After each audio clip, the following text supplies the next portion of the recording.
Page 251, continued. Robert Browning, 1812 to 1889. Para. Robert Browning was born in 1812. Began to write poetry early. His Pauline appeared in 1833, and like his friend Tennyson, devoted his long life entirely to literature. He published Peristalsis, Peristalsis, in 1835, Strafford, Strafford, a tragedy produced by Macready as Covent Garden in 1837, Sardello in 1840, and a collection of dramatic and miscellaneous poems under the general title of Bells and Pomegranates, Pomegrallats, at intervals between 1841 and 1846.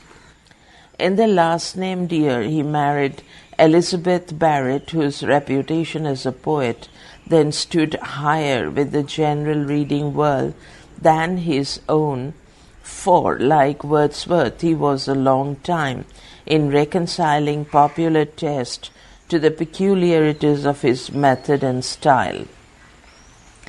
The 15 happy years of his married life were spent in Italy, and during this period he wrote Christmas Eve and Easter Day, and Men and Women. After his wife's death in 1861, he settled again in England and published Dramatic Personae in 1864, and his enormous dramatic narrative poem, The Ring and the Book, in 4 volumes in 1868 to 69. By this time he had completely conquered his public, and during the 20 remaining years of his life, his popularity was as great as Tennyson's. His fertility continued unabated, but except for occasional lyrics, it cannot be said that his numerous later writings did anything to add to his reputation. His last volume, Asolando, was published on the very day, December 12, 1880, that he died in the Palazzo Rezzonico in Venice. Quote, "How good is man's life, the mere living, ! How fit to employ all the heart and the soul and the senses, for ever enjoy! Para. In this new Song of David from Browning's Saul, Saul, we have a suggestion of the astonishing vigor and hope that characterize all the works of Browning, the one poet of the age who, after 30 years of continuous work, was finally recognized and placed beside Tennyson, and whom future ages may judge to be a greater poet, perhaps even the greatest in our lifetime since Shakespeare. Para.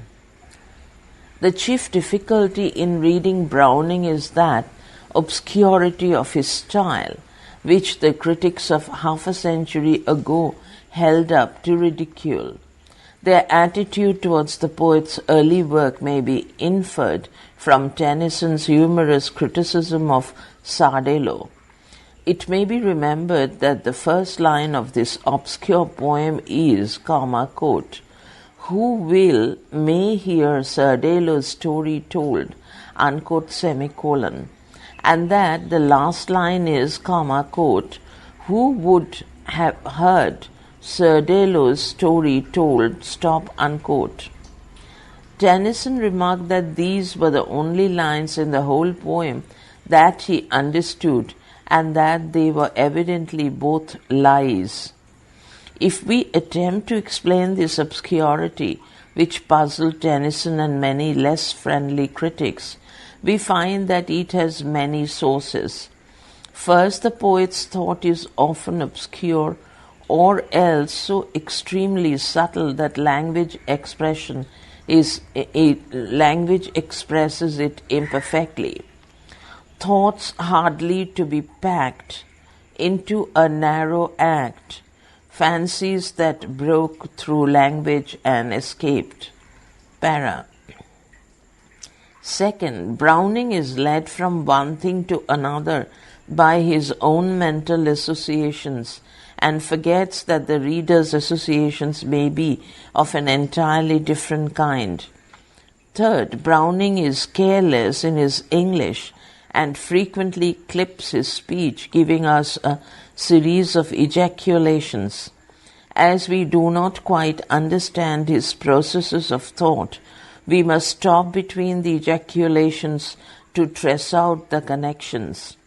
Fourth, Browning's allusions are often far-fetched, referring to some odd scrap of information which he has picked up in his wide reading, and the ordinary reader finds, page 252, it difficult to trace and understand them. Finally, Browning wrote too much and revised too little. The time which he should have given to making one thought clear was used in expressing other thoughts that flitted through his head like a flock of swallows. His field was the individual soul, never exactly alike in any two men, and he sought to express the hidden motives and principles which govern individual action. In this field he is like a miner delving underground, sending up masses of mingled earth and ore, and the reader must sift all this material to separate the gold from the dross. Para. Here certainly are sufficient reasons for Browning's obscurity, and we must add the word that the fault seems unpardonable, for the simple reason that Browning shows himself capable at times of writing directly, melodiously, and with noble simplicity. Para. So much for the faults which must be faced and overlooked. Para. So much for the faults which must be faced and overlooked before one finds the treasure that is hidden in Browning's poetry. Of all the poets in our literature, no other is so completely, so consciously, so magnificently a teacher of men. He feels his mission of faith and courage in a world of doubt and timidity. For 30 years he faced indifference or ridicule, working bravely and cheerfully the while, until he made the world recognize and follow him.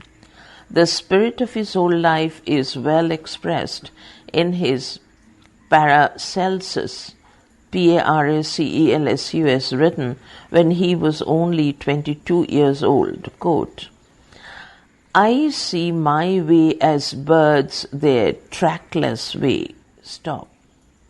I shall arrive, dash, what time, what circuit first, I ask not, semicolon. But unless God send his hail, or blinding fireballs, sleet, or stifling snow, in some time, his good time, I shall arrive, semicolon. He guides me and the bird stop. In his good time, stop. Para. Unquote. Para. He is not like so many others an entertaining poet. One cannot read him after dinner or when settled in a comfortable easy chair. One must sit up and think and be alert when he reads Browning. If we accept these conditions, we shall probably find that Browning is the most stimulating poet in our language. His influence upon our life is positive and tremendous.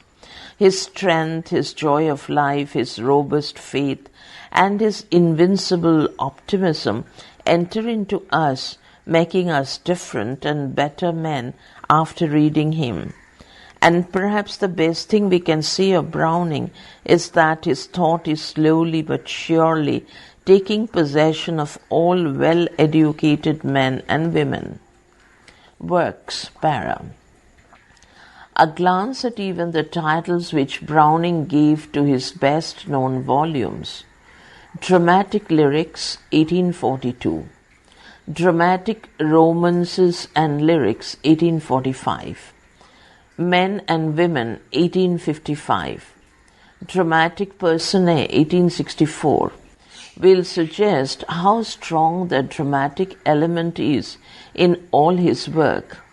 Indeed, all his poems may be divided into three classes: pure dramas like Strafford and a blot in the Scutcheon, Scutcheon, dramatic narratives like Pippa Passes, which are dramatic in form but were not meant to be acted, and dramatic lyrics like The Last Ride Together, which are short poems expressing some strong personal emotion or describing some dramatic episode in human life, and in which the hero himself generally tells the story. Para.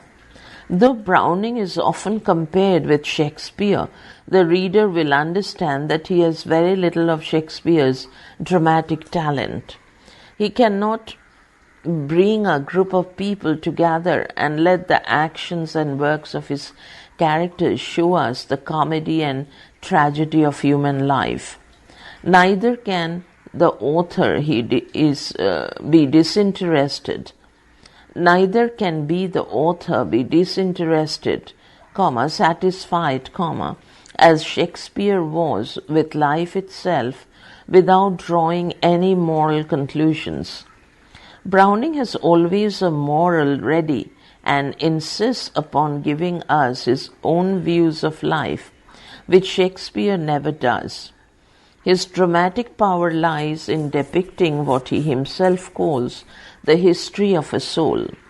Sometimes, as in Paracelsus, he endeavors to trace the progress of the human spirit. More often he takes some dramatic moment in life, some crisis in the ceaseless struggle between good and evil, and describes with wonderful insight the hero's own thoughts and feelings. But he almost invariably tells us how, at such and such a point, the good or the evil in his hero must inevitably have triumphed. And generally, as in, quote, My Lust Duchess, unquote, the speaker adds a word here and there, aside from the story, which unconsciously shows the kind of man he is. It is this power of revealing the soul from within that causes Browning to fascinate those who study him long enough. His range is enormous and brings all sorts and conditions of men under analysis. The musician in A.B.T.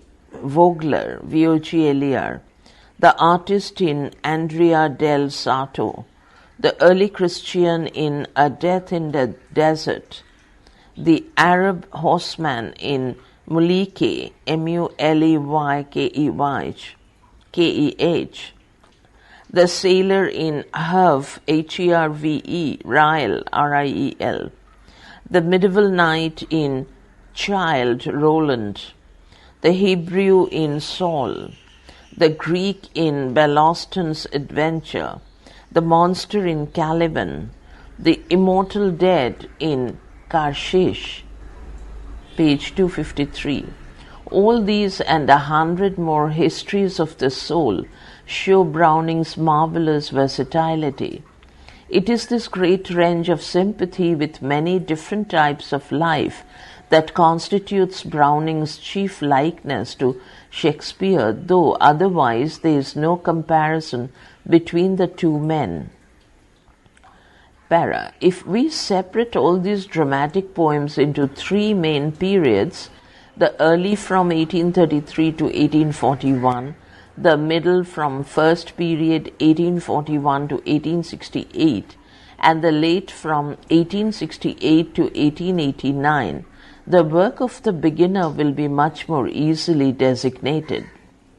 Of his early soul studies, Pauline 1833, Paracelsus 1835, and Sordello 1840, little need be said here, except perhaps this, that if we begin with these works, we shall probably never read anything else by Browning. And that were a pity. It is better to leave these obscure works until his better poems have so attracted us to Browning that we will cheerfully endure his worst faults for the sake of his undoubted virtues. The same criticism applies, though in less degree, to his first drama, Strafford 1837, which belongs to the early period of his work. Para. The merciless criticism which greeted Sordello had a wholesome effect on Browning, as is shown in the better work of his second period. Moreover, his new power was developing rapidly, as may be seen by comparing the 8 numbers of his famous Bells and Pomegranate series. Earlier there was a printing mistake. It was shown as Pomegranates. It will be Pomegranates series 1841 to 1846 with his earlier work. Thus, the first number of this wonderful series, published in 1841, contains Pippa Passes, which is on the whole the most perfect of his longer poems, and another number contains A Blot in the Scutcheon,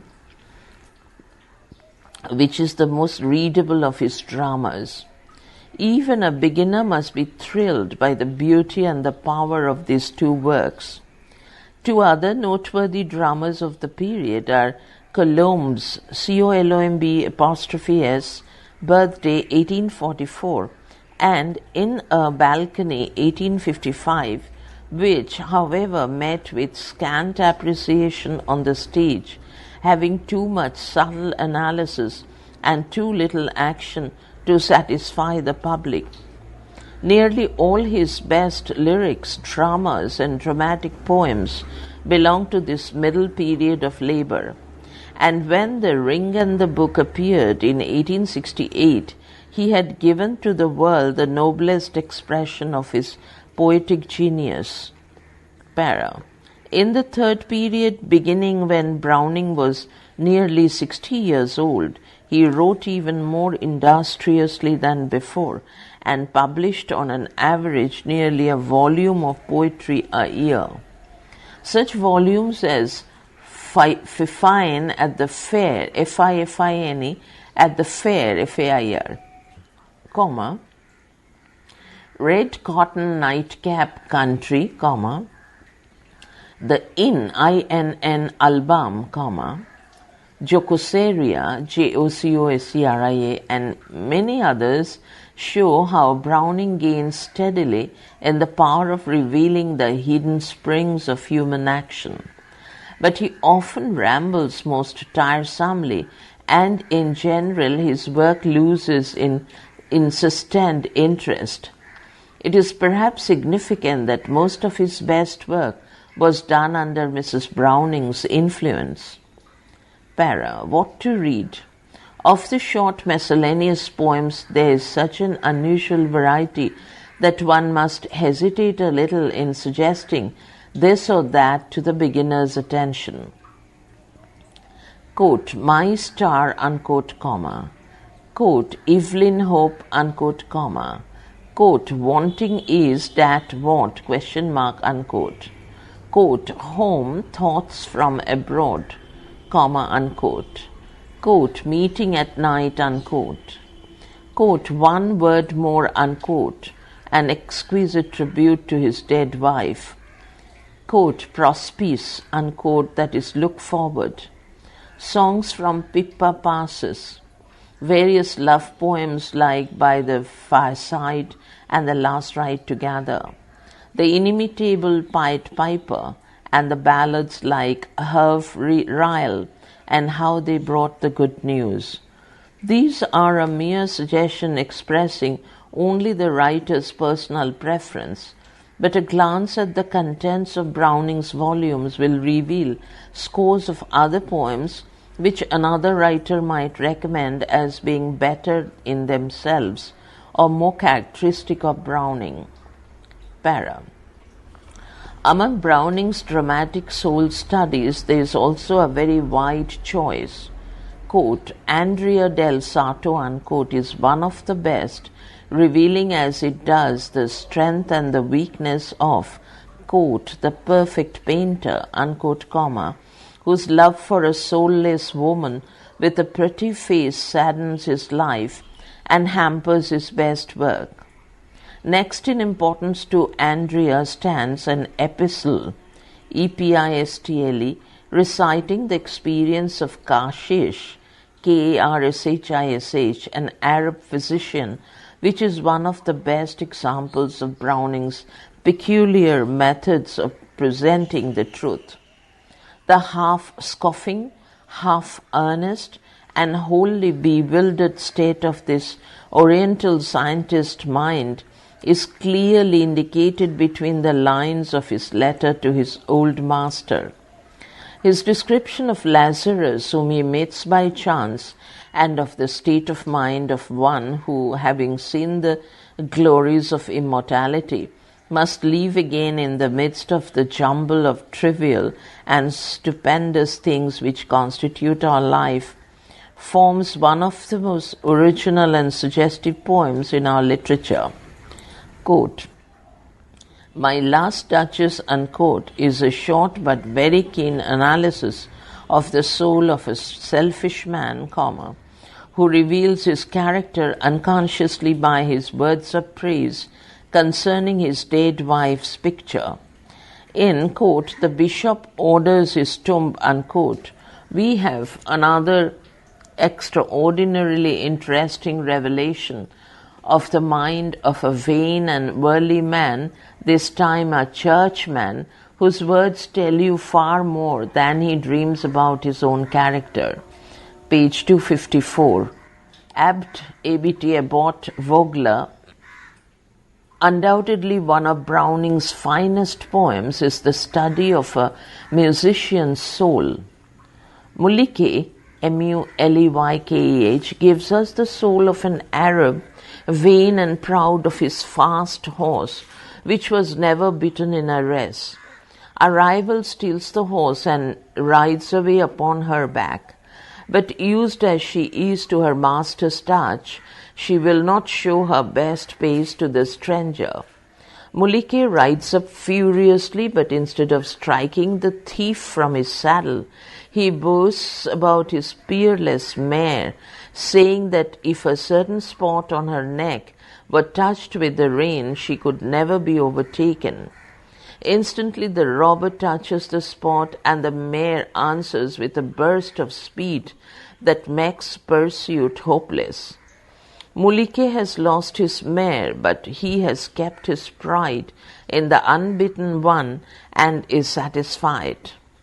Rabbi Ben Ezra, which refuses analysis and which must be read entire to be appreciated, is perhaps the most quoted of all Browning's works and contains the best expression of his own faith in life, both here and hereafter. All these wonderful poems are again merely a suggestion. They indicate simply the works to which one reader turns when he feels mentally vigorous enough to pick up Browning. Another list of soul studies, citing, quote, a tocta, T-O-C-C-A-T-A, of Galluppi's, G-A-L-U-P-P-I', unquote, quote, a grammarian's funeral, unquote, quote, Fra Lippo Lippi, unquote, quote, Saul, S-A-U-L, unquote, quote, Cleon, unquote, quote, a death in the desert, unquote, and quote, soliloquy of the Spanish cloister, unquote, might in another's judgment be more interesting and suggestive. Para. Among Browning's longer poems there are two, at least, that well deserve our study. Pippa Passes, aside from its rare poetical qualities, is a study of unconscious influence. The idea of the poem was suggested to Browning while listening to a gypsy girl singing in the woods near his home, but he transfers the scene of the action to the little mountain town of Asolo in Italy. Pippa is a little silk weaver who goes out in the morning to enjoy her one holiday of the whole year.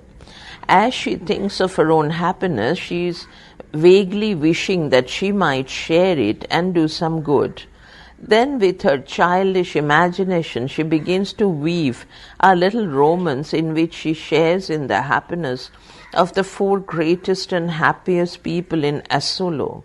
It never occurs to her that perhaps there is more of misery than of happiness in the four great ones of whom she dreams, and so she goes on her way singing, quote, the years at the spring, and days at the morn, mornings at 7, the hillsides dew-pearled, the larks on the wing, the snails on the thorn, God's in his heaven, all's right with the world, unquote.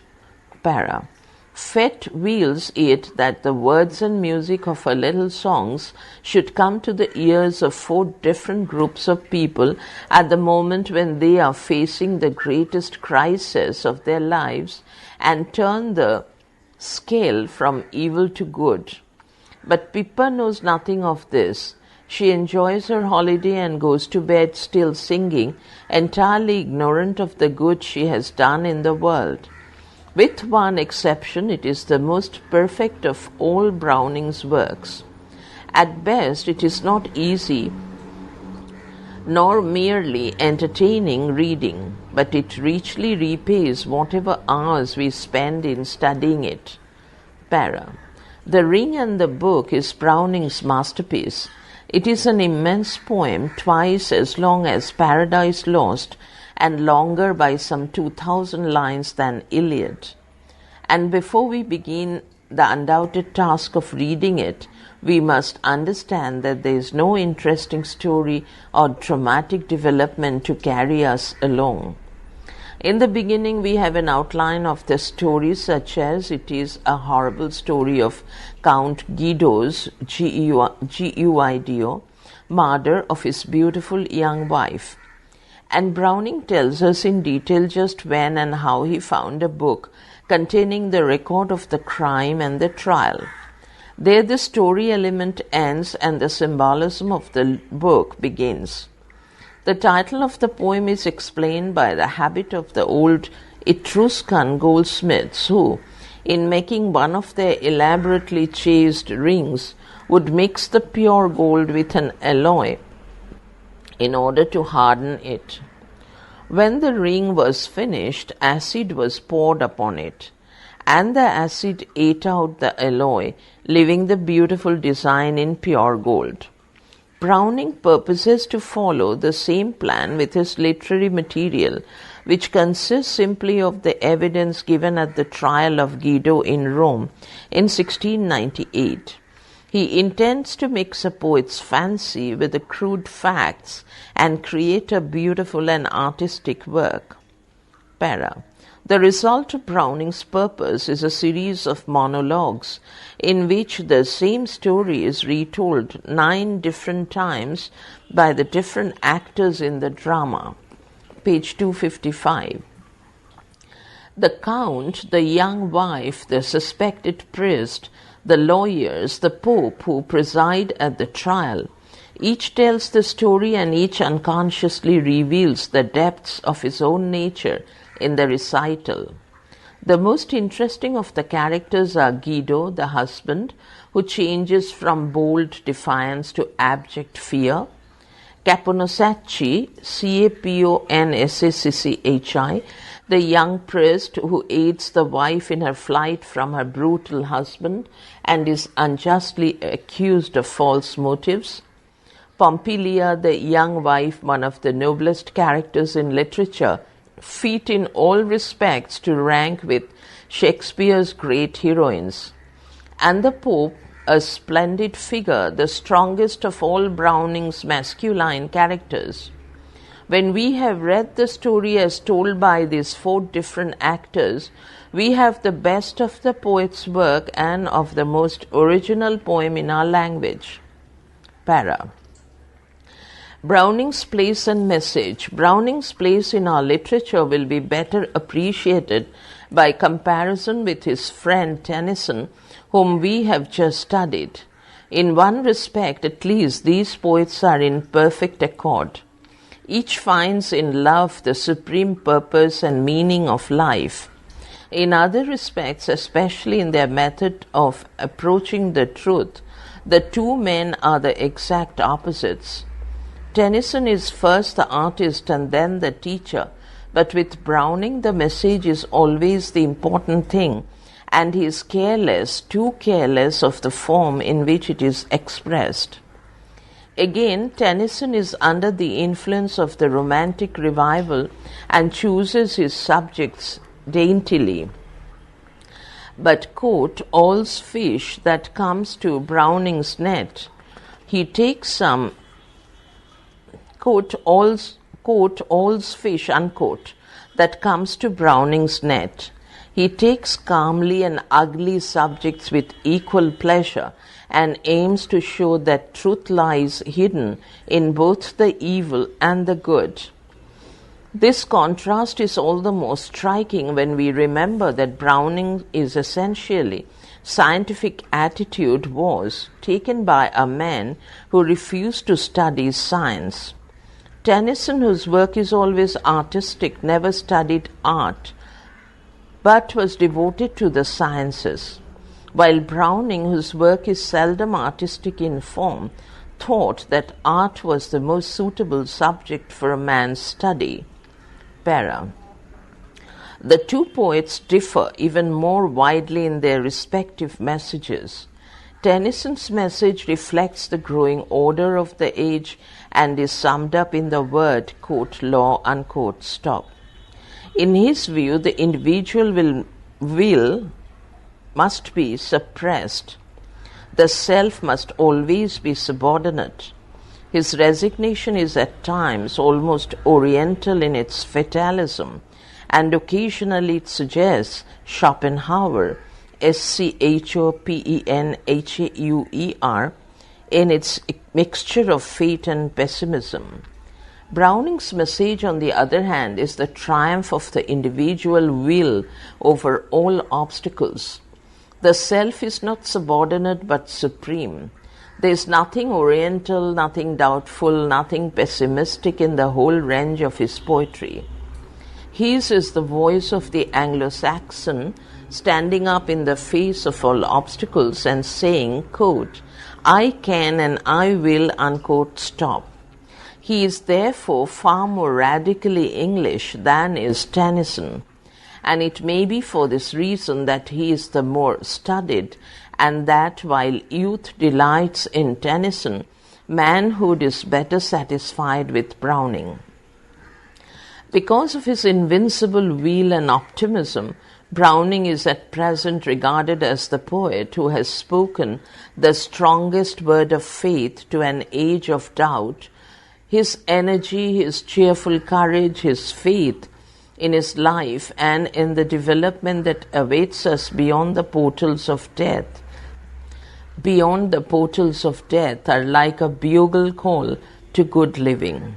This sums up his present influence upon the minds of those who have learned to appreciate him. Of the future, we can only say that both at home and abroad, he seems to be gaining steadily in appreciation as the years go by. Stop.